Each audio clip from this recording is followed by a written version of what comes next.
blog.stampwithelaine.com. Today I'm going to be looking at this Wondrous Wreath set. It's a photopolymer set, and it also has a coordinating set of framelits. You can buy it together as a bundle, which will save you 15%. For this card, or a variation of this card, we will also need a Wild Wasabi ink pad, cherry cobbler, Wild Wasabi cardstock. This has been cut in half from an A4 sheet, and a piece of Whisper White, and some Whisper White scraps. We will also need cherry cobbler seam binding ribbon, piercing mat to stamp on top because the stamps are photopolymer, and of course a clear block. This one is size E, to mount your stamps on. Also need some glimmer paper, a magnetic platform, and the plates. That's your big shot. So without further ado, let's get started. You can see that the stamp has got these little tabs on it. That is an alignment tab to make it easier for you to align it with the die cut. They've got one here, as well as for the inside of the wreath. So if you remember to point your tab up north every time you stamp, then it will make it very, very easy to align. I found it easiest to, as recommended by Stampin' Up, to cut out the centre of my wreath first. So if you cut out the centre, put it on your magnetic platform and make your sandwich, then run it through the big shot, and I'll do that off camera. Then I'll bring in a mat because we need a sort of spongy base to stamp on, so that there's better ink coverage with the photopolymer stamp. Now first I'm going to use my Wild Wasabi, and because I want this first stamp to be lighter, I'm going to use a technique called stamping off. So you stamp off first, and then stamp again on here to give you the lighter shade.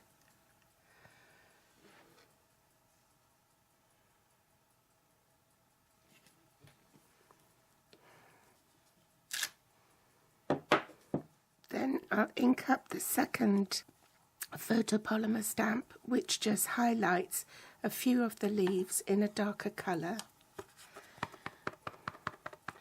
So this time I don't want to stamp off, and I need to make sure that the tab here, the alignment tab, is still pointing upwards.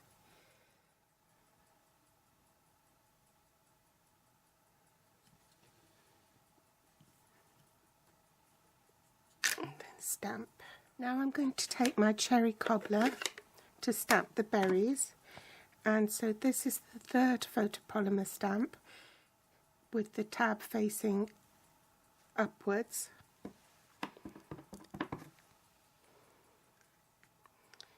And then stamp the berries.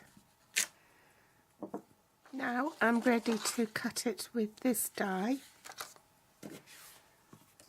So you can see how easy it is for the placement. There's my magnetic platform, the base cutting plate, and just pop that in, and you can see how easy it is to align the die to your stamped image. And there's my cut wreath. So now we're ready to put it on our card base. This is Wild Wasabi from an A4 sheet cut in half, and this is cut 1/4 of an inch smaller all round. I'll pop some dimensionals on the back.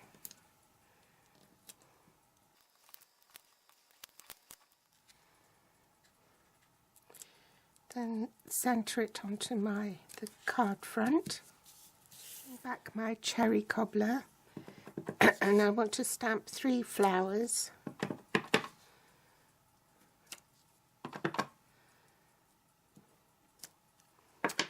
And use the little die to cut out the 3 flowers. I'll do that off camera and I'll be back in a sec. There are my 3 cut flowers, and then staying with cherry cobbler, I'm going to stamp my sentiment onto my card.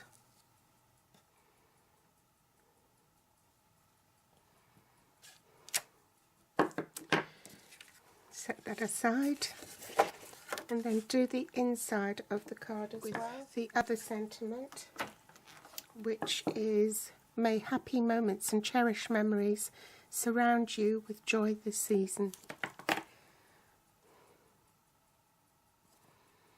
Pop that there. And just a little flower to finish in there. Apply a bit of Tombow onto the back of my card front. Centre it onto the wild wasabi base. Bring back my magnetic platform and some glimmer paper, base cutting plate, my glimmer paper, and then this word joy, which also comes in the Wonderful Wreath framelit set. Remember to place the word with the cutting edge face down, so that when you look at the word it reads joy. If you do it the other way, then this way, then your word will be backwards.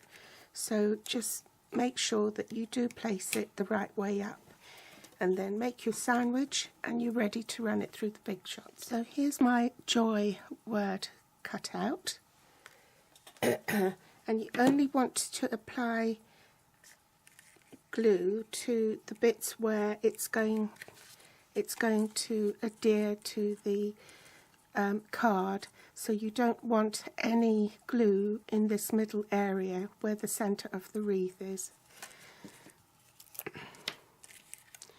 So I'll just need some on the edge here, and some there. Hopefully that should be enough to secure it.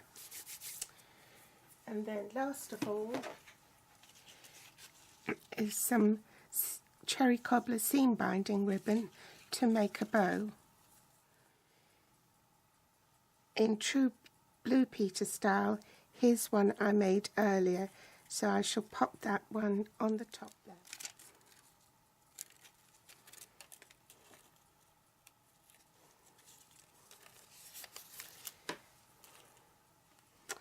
And the last thing to do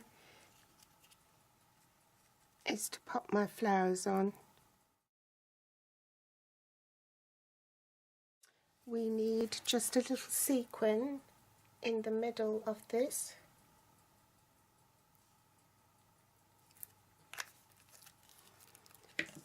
These are called the frosted finishes, and it comes with snowflakes as well.